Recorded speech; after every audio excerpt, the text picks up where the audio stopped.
Hi, welcome to SacTV. My special guest today is Tony Cox from the radio industry, and you've been on television a lot, and now you're dabbling in movies.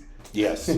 Well, yeah, all that. So we'll get into all of that, but I want to talk about your radio career. Well, I want to say, this is all about me, but I love what you've done all your years in broadcasting. Thank you.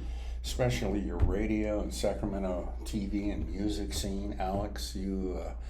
I don't think enough people give you props for some of the stuff you do. Well, they will eventually when they. Those days are when gone. When they see what I really got. Well, those days are gone. What you did with Quad and music in Sacramento and you were programming one of the hippest radio stations back in the day. And he's a bit of a rebel, and to have that come over in radio back in the day when the stations I worked for were top 40, we played the same song every 90 minutes. Yeah, it was refreshing to be able to get off work. Nothing against KROY and top 40 KFRC. Flip it to KSFM. Yeah, and hearing you presenting music in a fresh, non-commercial. Well, thank you. Well, I always knew it was commercial, but I knew that at the same time it didn't have to follow the rules of the industry, because to me that was that wasn't really set in stone. Like, you could break rules, Well, you had no rules. Right. Well, we had the rules of the FCC. owner. FCC, the owner had certain rules. Well, now wait a minute. Ed Stoltz, he had no rule. Well, his rules actually did influence programming to a minor degree. Like, he set the framework for what he wanted, but he didn't know the details, so I handled that. Ed was the kind of guy that lived on the edge, because otherwise he'd take up too much space. Yeah. And that is what led to the revolution of radio and FM, Quad, back in the day. In the 1970s and 80s, when people went from AM, and cars all of a sudden had FM with multiplex circuitry. So we talked about that in an earlier video. In the late 70s, it really brought FM into the car. That one little Motorola chip that they made that allowed radio to be heard on FM in cars. Because, you don't need to know how it works, but back in the day, in a car, if you had FM before multiplex, you couldn't drive 3 blocks in Chicago without getting multipath signals, because FM meaning lots of different radio stations crashing into each other. The same signal, only delayed. Okay, right. It would sound like 3 or 4 microseconds coming. Yeah, it sounded terrible unless you pulled over and parked. Okay. And then when Motorola in 1976 came up with that circuitry that they put in car radios, all it did was reject the weaker signal and allowed the radio to amplify the stronger signal. Okay. It was very interesting. And it made this big transition from AM to FM for music listeners, whereas talk listeners hung on to AM. Well, AM but it took a while for it to make a resurgence. Right. And AM, first of all, nobody listens to music on AM unless you have nothing else. Not anymore. Well, now AM now is sports, news talk, and religion. And do you listen to AM anymore? Oh, all the time. Okay. I listen to everything. You're still a radio listener. Yeah, because one day, and maybe sooner than we think, the digital foundation is going to go dark. And we will always have analog. I can broadcast with a crystal. I can, on analog radio, I don't need NASA technology to get a broadcast. I could have a 500 watt low power. In fact, low power frequency. KZAP.org. Yeah, that's KZAP.org. And when the lights go out, you can tune in to KZAP. Oh, Comcast wants you to sign up for digital.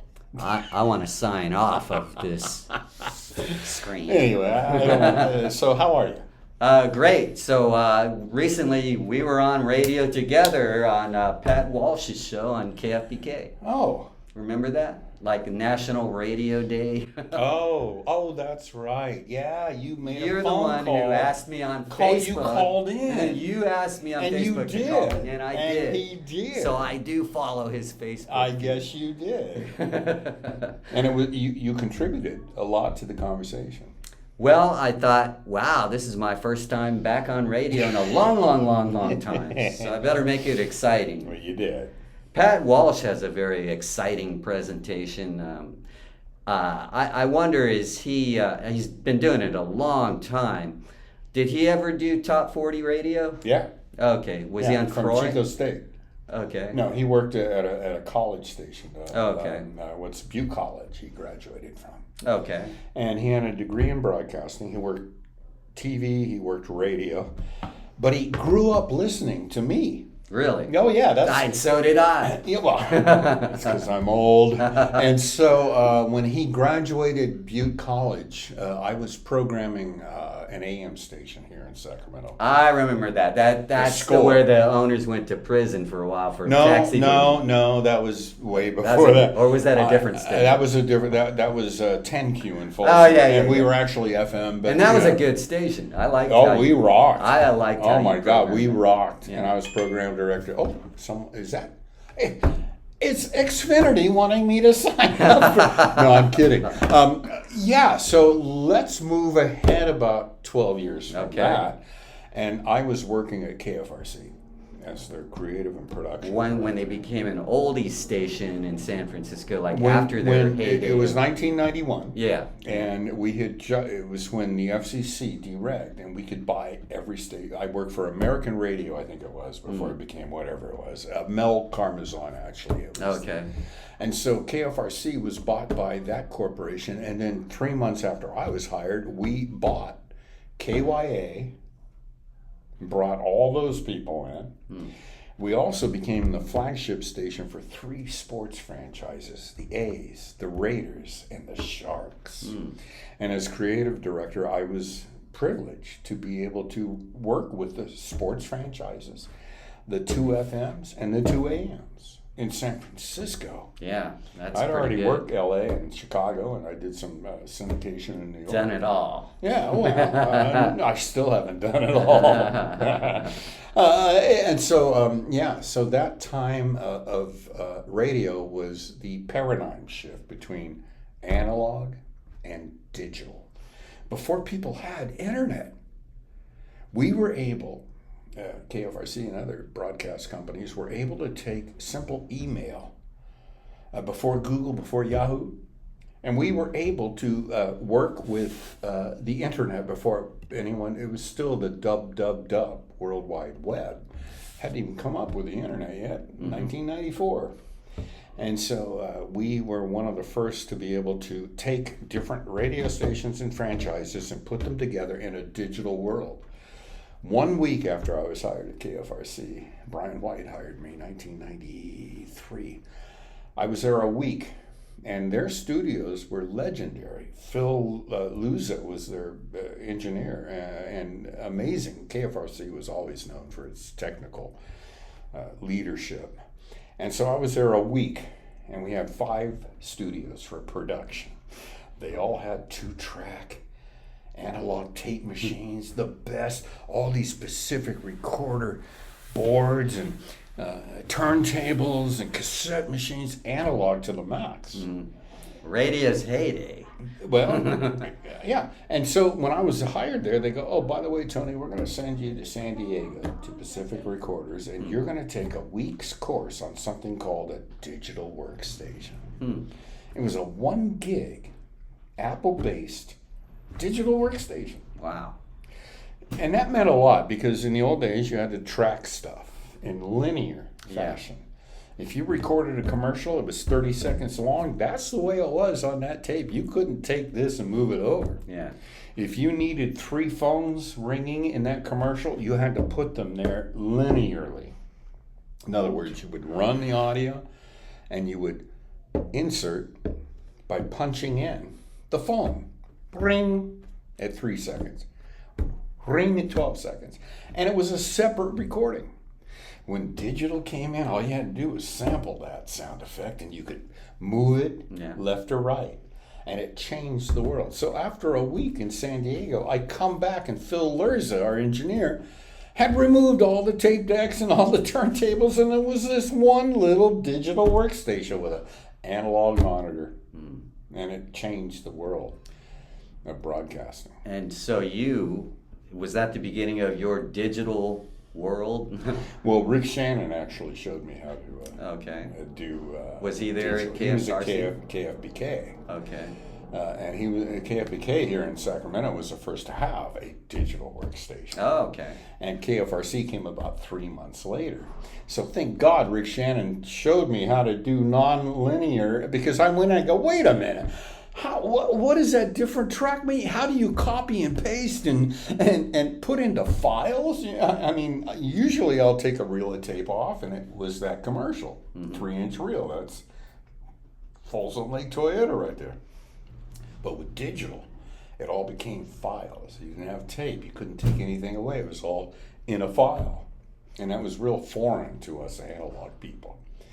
And that paradigm shift caused a lot of people like us to become a little upset.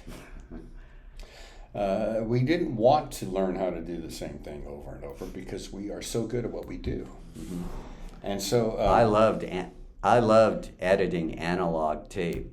Oh, but I like digital tape better, to be honest, as far as production. Is it more efficient? Digital is more efficient. Yeah. Does it allow more creativity and less time? Yeah. Okay. Yeah. And there's nothing wrong with that. Yeah, I never had a problem with digital as a new revolution. Right. Well, you're kind of trendy. But how many of our fellow radio brethren fell to the wayside because well, I they think didn't the ones like who it, became very ingrained. They got very insulted. I'm not going to do that. And 3 years later, they were out of the business. Yeah. I've never left it. I love it. Well, you ran your own recording studio for a while there, and that was production. I ran the #1 growing advertising agency in Northern California and the West Coast for 15 years with Mike Mitchell.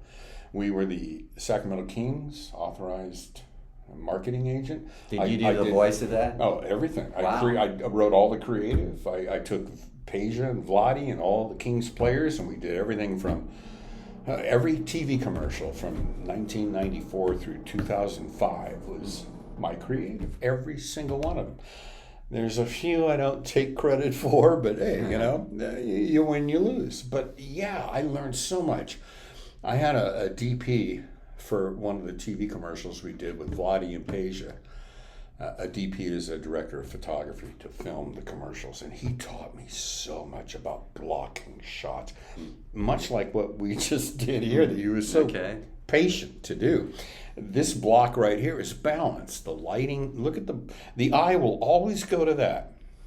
And the fact that everything else is in the foreground, that's a beautiful shot right there. You don't need any other lighting. Yeah. Now if I move up this way, the light becomes harsh because we only have one source. Yeah. But this fills. So when you learn from the best, a single flashlight, a camera is only a flashlight in a very dark room. Mm-hmm. And it only shows what you pointed at. So when you can block a shot like this, it tells a story without words. Look at that. It's balanced. SacTV's right there. Alex Cosper, Tony Cox. And they don't need to know there's a ceiling over us. See what that does? That light brings the eye beyond the screen. So when you can block a shot that makes the eye imagine what it doesn't see, it works. Isn't that cool? That's a very cool point about visual art. There's usually more to it than meets the eye. Oh, I like that. He's good. Yeah, you're right. Yeah. So out of all the radio stations you worked for many, but which ones stand out as monumental in your career? KOBO. KOVO? BO. KOBO in Chico? Yuba City. Yuba City, yeah. Dave Williams, Steve Moore, Danny Martinez, they all started there with me. Yuba City, a little 1400 watt or 1450, I think we were 5,000 watt. And it rocked. It launched a lot of careers. Tracy Mitchell from KJR Seattle started there. It was really a blessing. And I was 14 years old when they hired me. Oh, right. You're one of the youngest people ever. I was the youngest licensed third class with endorsement. I got it at 13 years old at 555 Battery Street in San Francisco at the FCC building. My dad took me down there. I passed the FCC exam with... You must have been really good at math. I sucked. What I was good at is 3 years before I took the test, I went to the Marysville Library and I checked out the Amico Radio Operator's Handbook, Elements 1, 2, and 9. There were 300 possible questions on the FCC test. You memorized them all. Memorized every single answer. I still don't know how to calculate base antenna current, but I knew the answer to it. And they asked such stupid questions back then.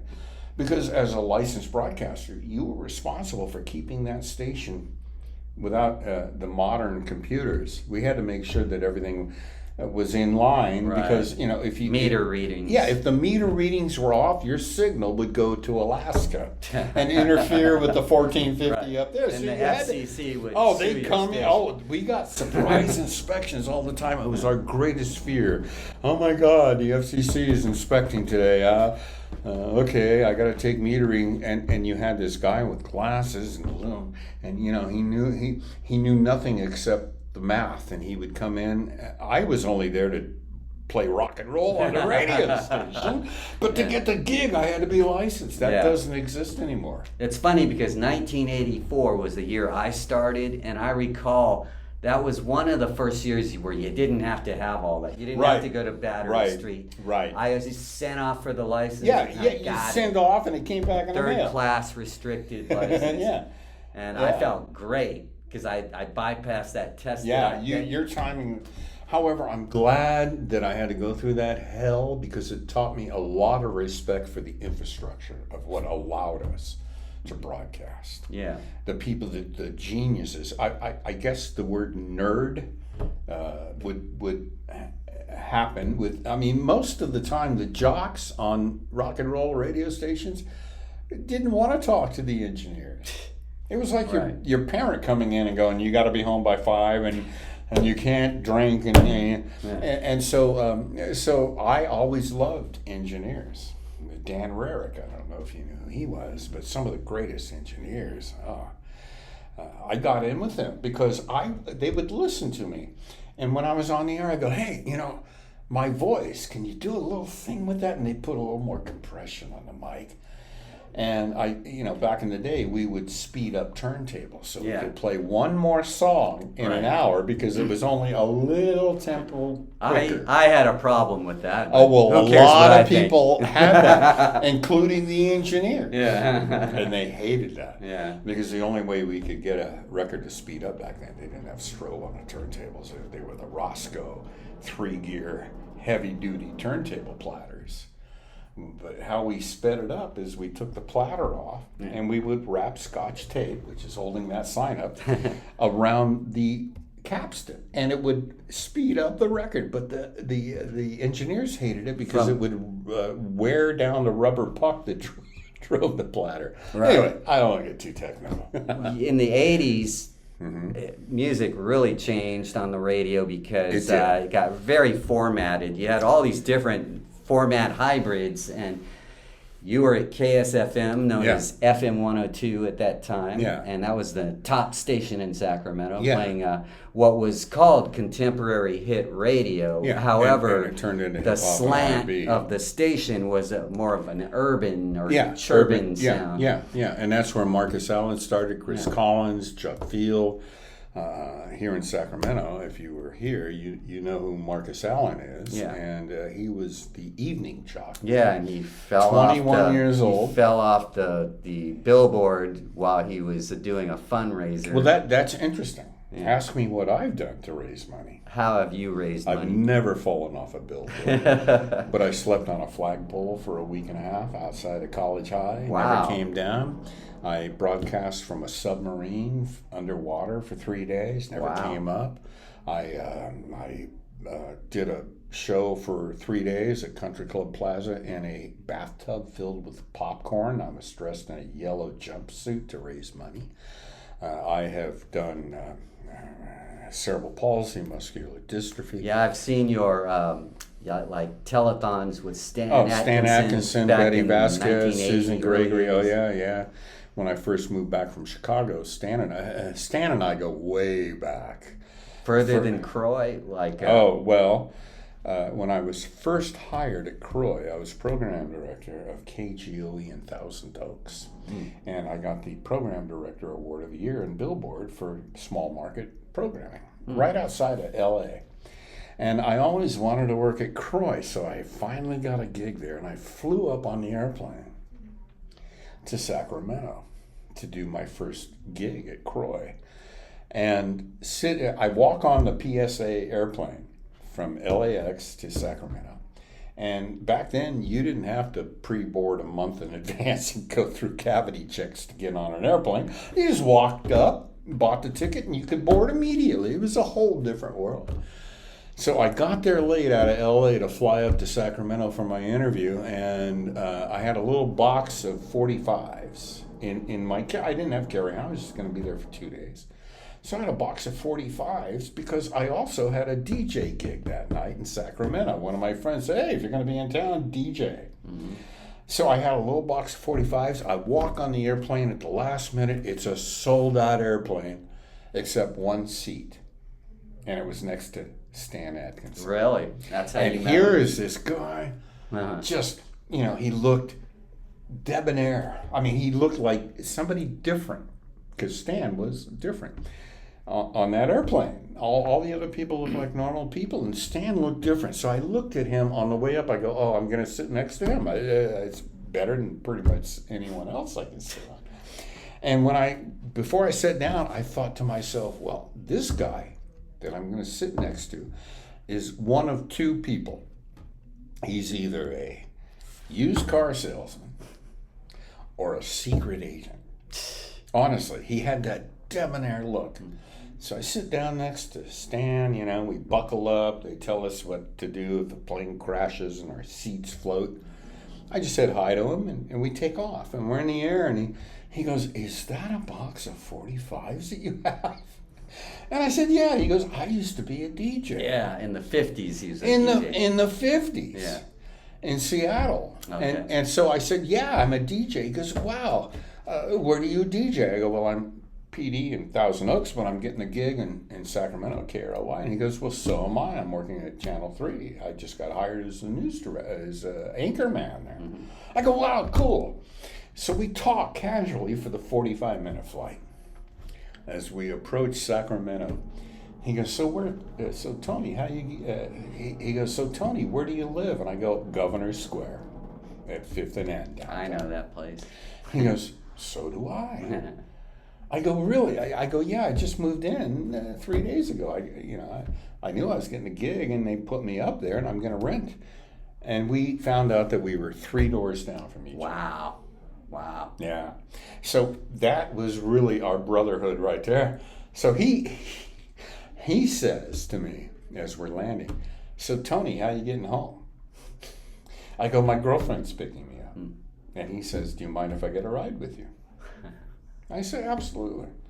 So Stan and I are standing outside of Sacramento Airport, and here comes Kimberly Parisi, Heather Parisi's daughter, who worked at KROY as a saleswoman. Kimberly, who was maybe 19 years old. I was 22, so it wasn't that bad. She pulls up, and I forgot that she had a 2-seater Toyota hatchback. Really, no seat for Stan.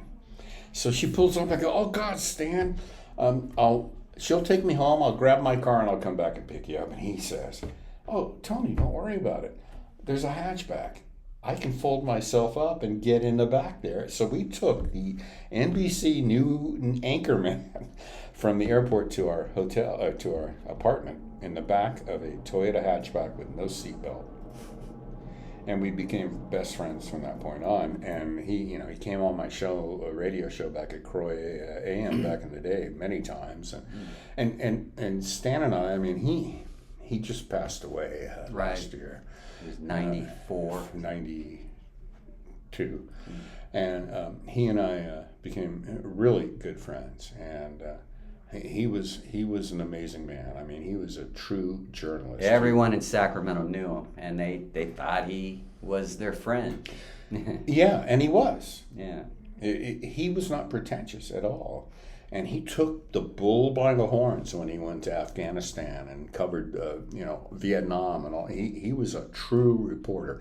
He didn't just put on makeup and comb his hair and get to the news desk and report a teleprompter. He was out there digging it. Yeah. He was shot at. I have a video of him in Afghanistan. He's doing a live report on channel NBC News. And during the report, a bullet graces his. You could see the hair fly up. That's the kind of guy Stan was. Did you think when he flipped from Channel 3 to 13, did that create any impact in the market? Well, the Kellys own KCRA. Yeah. And the Kellys were very powerful in media in Sacramento. And Stan and John Kelly had a brotherhood together. And it's hard to say what happened there because even though he was that a good move for him? Yeah, because Channel 3 had lost the power. They were still known for where the news comes first. But again, this is not, back then nobody knew this, but what happened was Sacramento was the last city in California to get cable TV. And it was because John Kelly did everything he did could to keep it out of Sacramento. Wow. Okay. Yeah. And when he lost that power, Marysville, Yuba City had cable TV 5 years before Sacramento. Wow. So Stan knew that. And he was still the best friends, soul brothers, with John Kelly. And Stan told me I was stranded on a small island in the Puget Sound during the first year of COVID, 2020. And that was the year that John Kelly passed, maybe a year before that. And Stan and I talked every week. And I called him from the island. I go, yeah, how's it going? He goes, well, John Kelly died. And I go, yeah. And he goes, that's the toughest loss I've ever had. And he lost many people. Professionally, John Kelly dying hurt Stan more than, equally, in a weird way, to him losing Would his you own characterize son. John Kelly as kind of family-oriented, like family business? All the way. Oh, okay. He was so anti-corporate because he wanted his broadcast to be true, honest, without corporate. I get kind of teared up about it. Because it really did. That was the day the music died in radio or in TV. In TV, local TV news gathering. Yeah. Well, we saw big shifts in that period, 90s, 2000s. Broadband came in and changed everything, and that leads us to digital media. You've actually ventured into movies, and you're a publicist for a current movie. Well, it came out in 2021. Yeah. Called Under the Palm Tree. Tell us a little bit about that. Well, do you like Hallmark movies with that loving feeling? No. Well, I guess. Or Disney movies? I'll say yes. This is nothing like that. Under the Palm Tree was written by a wealthy individual who had an idea for a movie. And he told me one day, I was his radio producer for his financial advisory show, and he goes, Tony, I got an idea for a movie. It's about a rich millionaire, which he is, who owned property all over California, the best tourist attractions, which he does. He owns all these sports cars. He has everything in the world, but he's never found his soulmate. I go, well, that's interesting. He goes, well, the twist is he's a psychopathic killer. and he dates women. And everything goes great the first few weeks, months. And then one day they'll stir their coffee the wrong way or flip their hair the wrong way or say something that pulls his psychopathic trigger, and he kills them, and he buries them under a palm tree on his estate. He's a palm tree fanatic. He has 210 palm trees. Actually, Ted has 210 palm trees on his. So how much is this a true story? Every time I go over to the place, I go, which one has the bodies under it? And, he isn't a murderer, but there's just a fine line between love and hate and frustration. So yeah, it's called Under the Palm Tree. You can find it on underthepalmtreemovie.com. We premiered in Vegas in 2020. It's been playing, and last year we went on all the streaming platforms. Under the Palm Tree can be found on Tubi, YouTube, Prime Video, Apple TV, every streaming platform. And again, the storyline is a rich millionaire who has everything except love, and he's looking for it. And the story is it's a suspense thriller that keeps everybody on the edge of their seat. And now I'm going on a nationwide tour promoting this. And the actors, I mean, they're all box office major actors. Richard Tyson, who was in Kindergarten Cop, and he plays the demented millionaire. And then Vernon Wells, who is an Australian actor, and he played with Mel Gibson in Road Warrior. Have you seen that? I'd have Road Warrior. For those who have seen Road Warrior, one of the stars of Under the Palm Tree, who plays a detective, is Vernon Wells, who in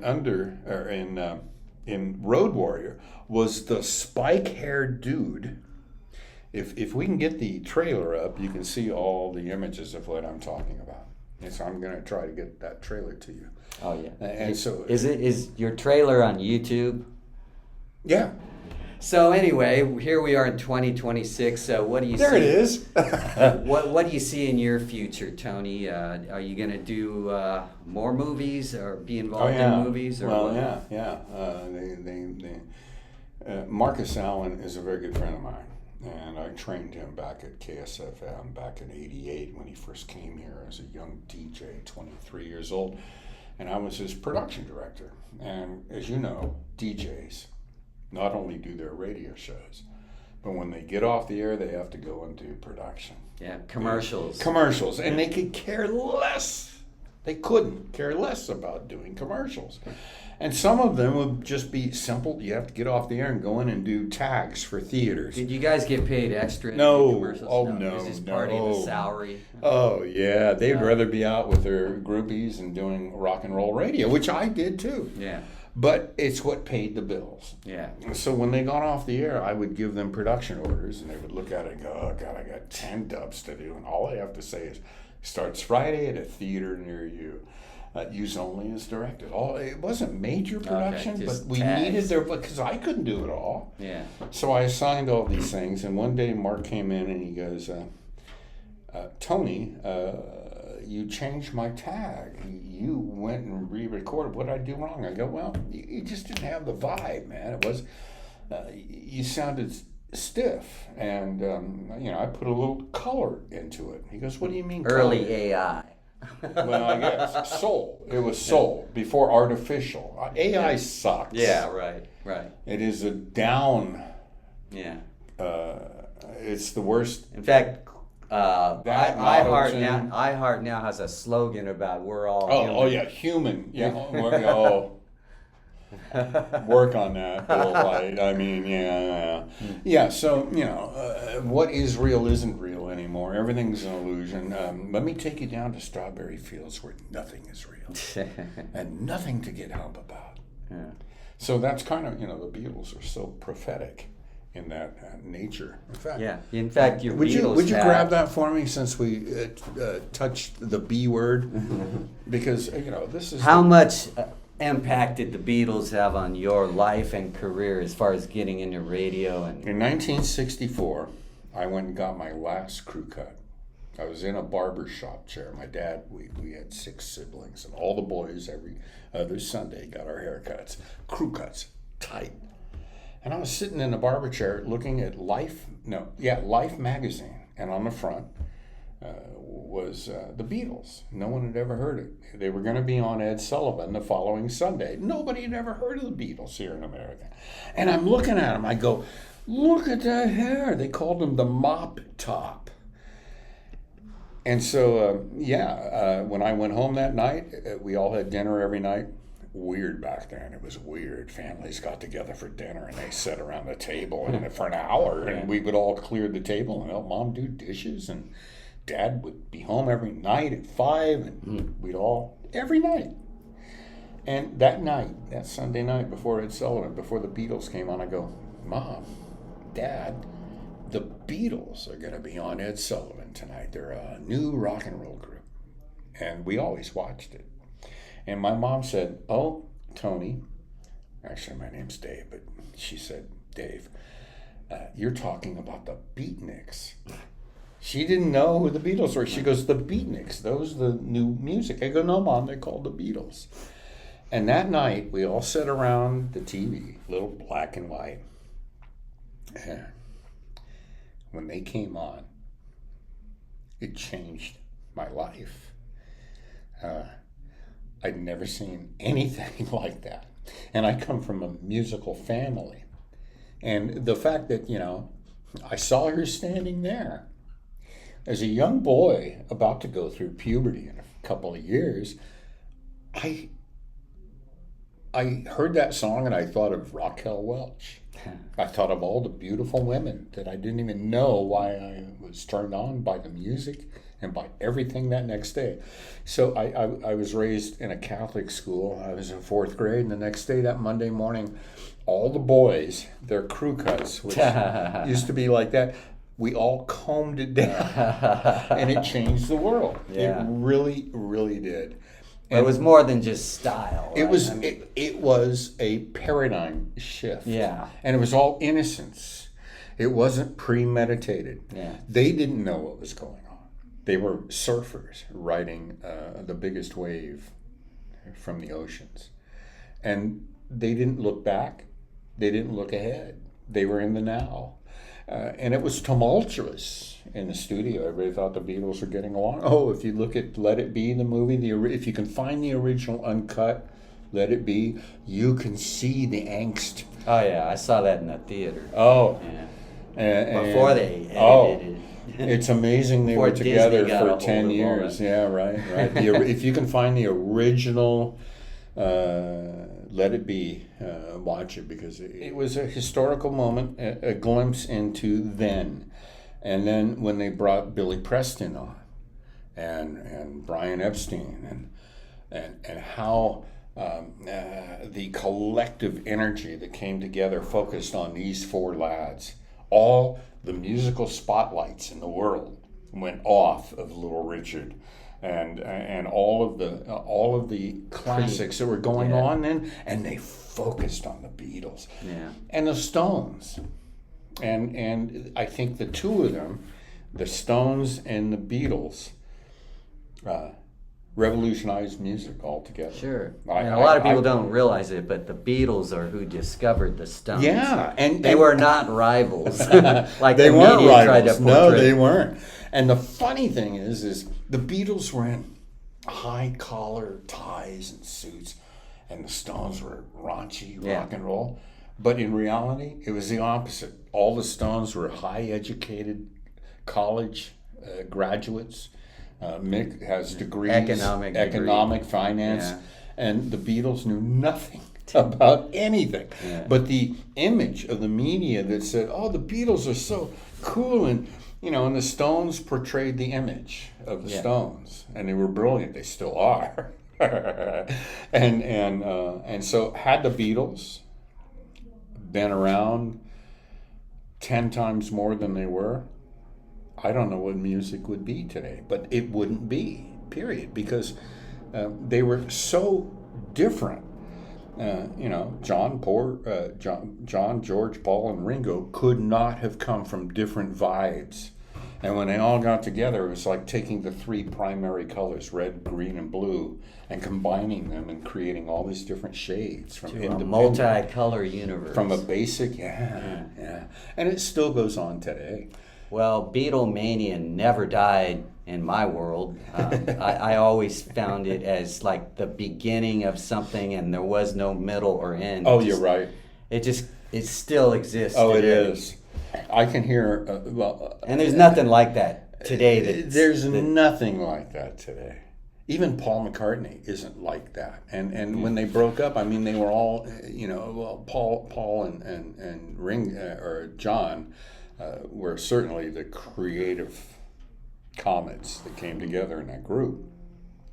But without Ringo's syncopated beat, and Ringo was left-handed, and he was the first one to come up with if you listen to backward roll. Yeah, and I play drums. Yeah, and I have to get that.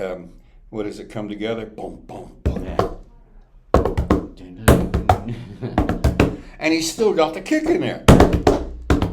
Come together, right? So nobody plays like that. Yeah. And then with George Harrison's cool, open guitar, and John Lennon's nasty little dirty licks, and McCartney's bass. Yeah, melodic bass. It just none of those four members of the Beatles exist today in any band. Yeah. It was unique at the time. Yeah, a comment. Well, it's nice to know that something like the Beatles can start in 1960 or early 60s and still be around as far as people love it, Well, just like, let me ask you this. Eventually, all the stars will be dead. Van Halen, Led Zeppelin, the Beatles, there's Paul and Ringo still around. But eventually, they're going to die. So all that music will be done by cover bands, right? Yeah, or the originals will be heard as well, no, recordings. I'm talking about live presentation. Yeah. Okay, yeah. Let me ask you this. What groups do you think are the number one cover bands ever in all-time history? Who do you think performs the original music of the recording artist, not recording artists, the people who perform the music? Who covers it better than anyone?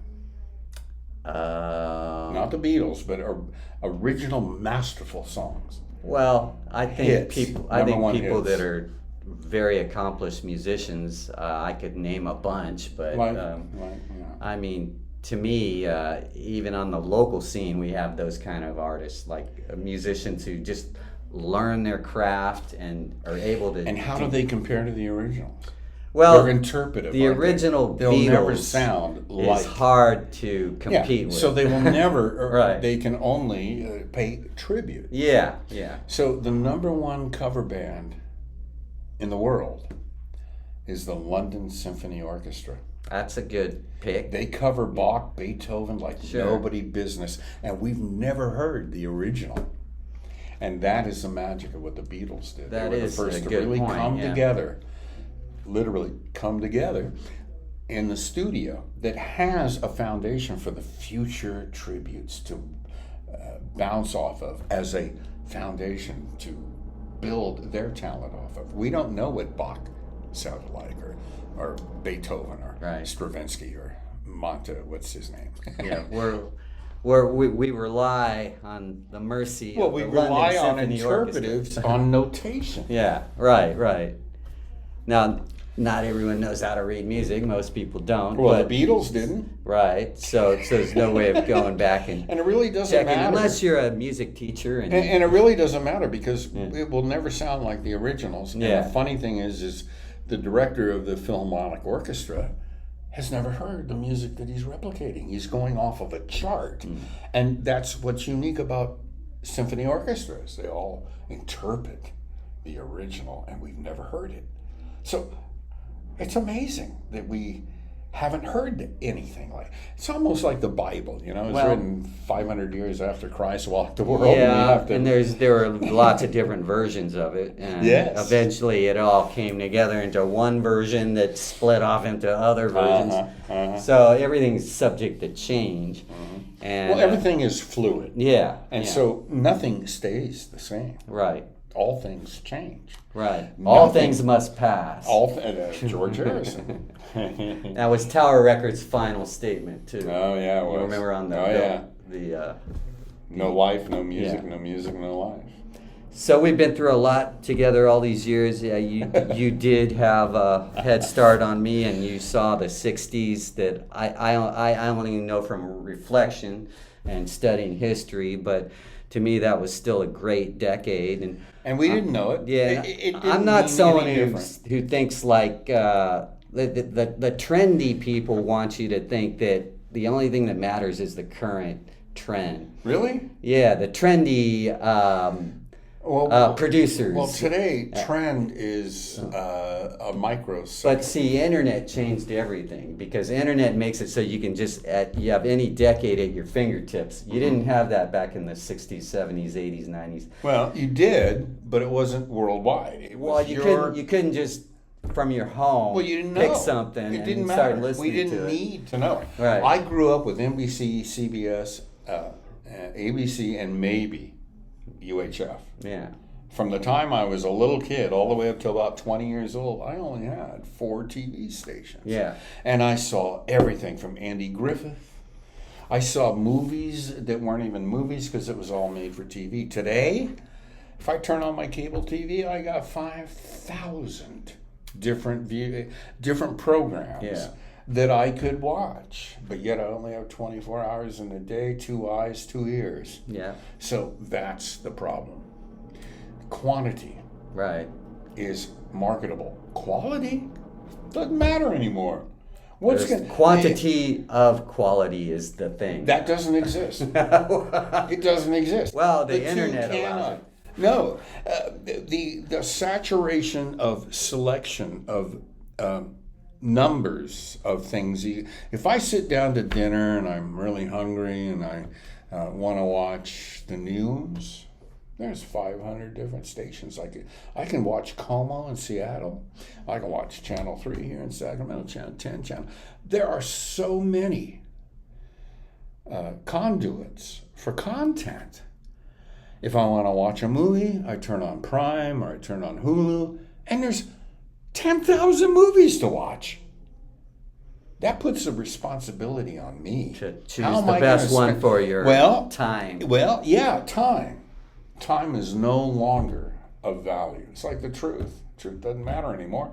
Only interpretives of truth sell because the truth is free. Nobody cares about that.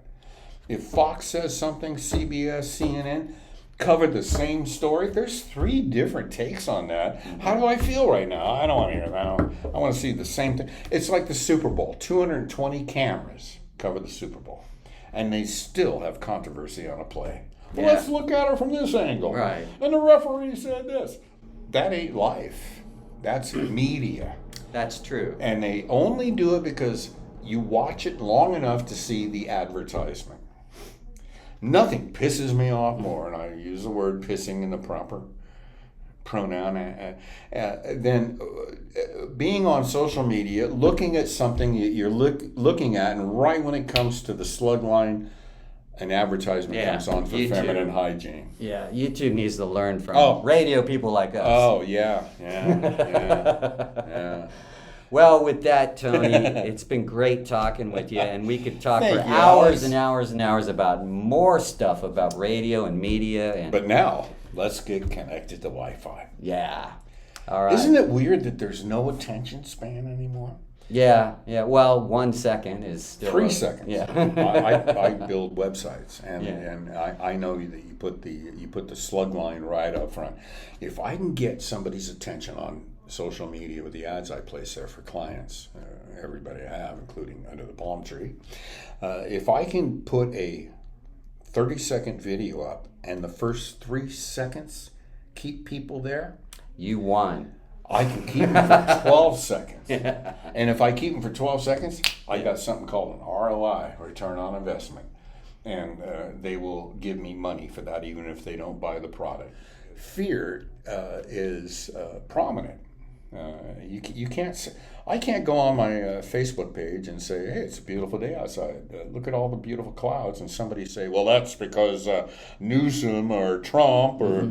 You can't say anything nice today because people are so angry. They're so fearful. There is no truth, and it's not because we can't handle the truth. We don't have the option to see the truth. Well, Facebook is a monopoly, and if there were an alternative, no, there's no alternatives. This little device that we're doing, this computer, internet, has taken away all the fundamental truths of humanity, and human emotions have nothing to do with the fact that we need to thicken our skin and thin our attitudes. Because if you look at Facebook, people don't talk to each other anymore. Yeah, talk at each other. We send little texts. Here's what I'm saying. And today I wake up, I'm feeling kind of happy, so I'm going to put the emoji with just the smile. See, I don't that's how. those. Well, you're an exception. Different. I'm the human. But story. most people, when they go to Facebook and they go, they'll go, "Oh, I'm happy today," and there's 500 smiley faces you can choose from. Yeah, and some of them confuse me because Well, some of them look all like of them are interpretive. Yeah, and so when And I see why? one that looks like this, and I'm trying to put a happy story, I'm wondering, okay, does this person agree with me? This is a happy story. That's exactly right. and if I'm sad, there's 500 emojis. Am I really sad? Because I'll just put one tear coming out of the emoji. If I'm really upset, there's 5 tears coming out. Yeah. There is an emoticon for every emotion humans are going through in today. How does that compare with the Egyptians, with their hieroglyphs?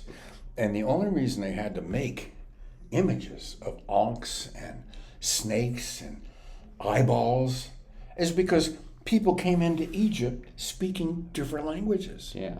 And they couldn't discuss anything, so they came up with pictures. Yeah. And that's how we communicate today, and that's what destroyed Rome. It brought Rome down because of the brilliance. Yet we can't override face-to-face communication. It's still the best. I have a phone right here. Yeah. And very few people call me on it. We do emoticons. Hey, I'll see you Tuesday. But when somebody calls, I talk for an hour. And hearing a human voice say, "Hey, how you doing, Tony? Fine, it's good to hear you. Hey, I just wanted to call and see how you do." Well, thank you. And nobody else sees that or hears that. That is what will save mankind. When the collapse of social media implodes on itself because of there's different ways of saying the same thing. Wisdom and wisdom. They're spelled differently, but people think that wisdom is knowledge, and it is. Wisdom is lack of knowledge. In America, it's freedom and freedom. And the price of freedom has been washed off the table. Nobody can afford it, so we're all dealing with freedom. And eventually, we'll get back to the wise of wisdom and to the free of freedom. But in the meantime, it is hell. And it's been happened before, back in the day, but we didn't have cameras up every politician's butt. Yeah, we didn't have them in our pockets. So we don't need to know what the politicians are going through. When Abraham Lincoln was elected president back then, a few years before I was born, nobody even knew that he was president until 3 months later when they found out who won the election, by the way. Oh, yeah. Like the Battle of New Orleans. Yeah, they didn't know that was over. They had no until it was over. But now we know how much peanut butter is on their like sandwiches. A second before it hits the market. It's not fair. And really, it's static electricity. Well, Tony, you I covered a lot of deep stuff here, and we could keep going, but we're going to have to wrap it up here. And I appreciate it. I was going to wrap it up with that Beatles story, and then I got a lot of Beatles stories. We can talk about Paul McCartney. Yeah. And you met Paul once, I met Paul once, and then he also invited me and my former wife with couple of Hollywood stars to attend his concert in L.A. the night before he was on Jay Leno, and I briefly met him that night. But Paul McCartney's people put me and my wife sitting next to what's his name, Tom Cruise, Ray Liotta, and Tobey Maguire. I'm sitting next to Tom Cruise, Ray Liotta, and Tobey Maguire at an award show or at his concert in L.A. Oh, okay. We were sitting right there with him. It was the most amazing, surreal thing. And on a side note, me and Tom Cruise went to the men's room at the same time. So I'm standing at the urinal next to Tom Cruise. It was so surreal. Yeah. That's surreal. That's how I would sum up this whole interview. Anyway, Tony, thank you very much. Let's do it again sometime. You got it. All right. You got lots of stories. Let's go to Kiko's. Okay. Sounds good.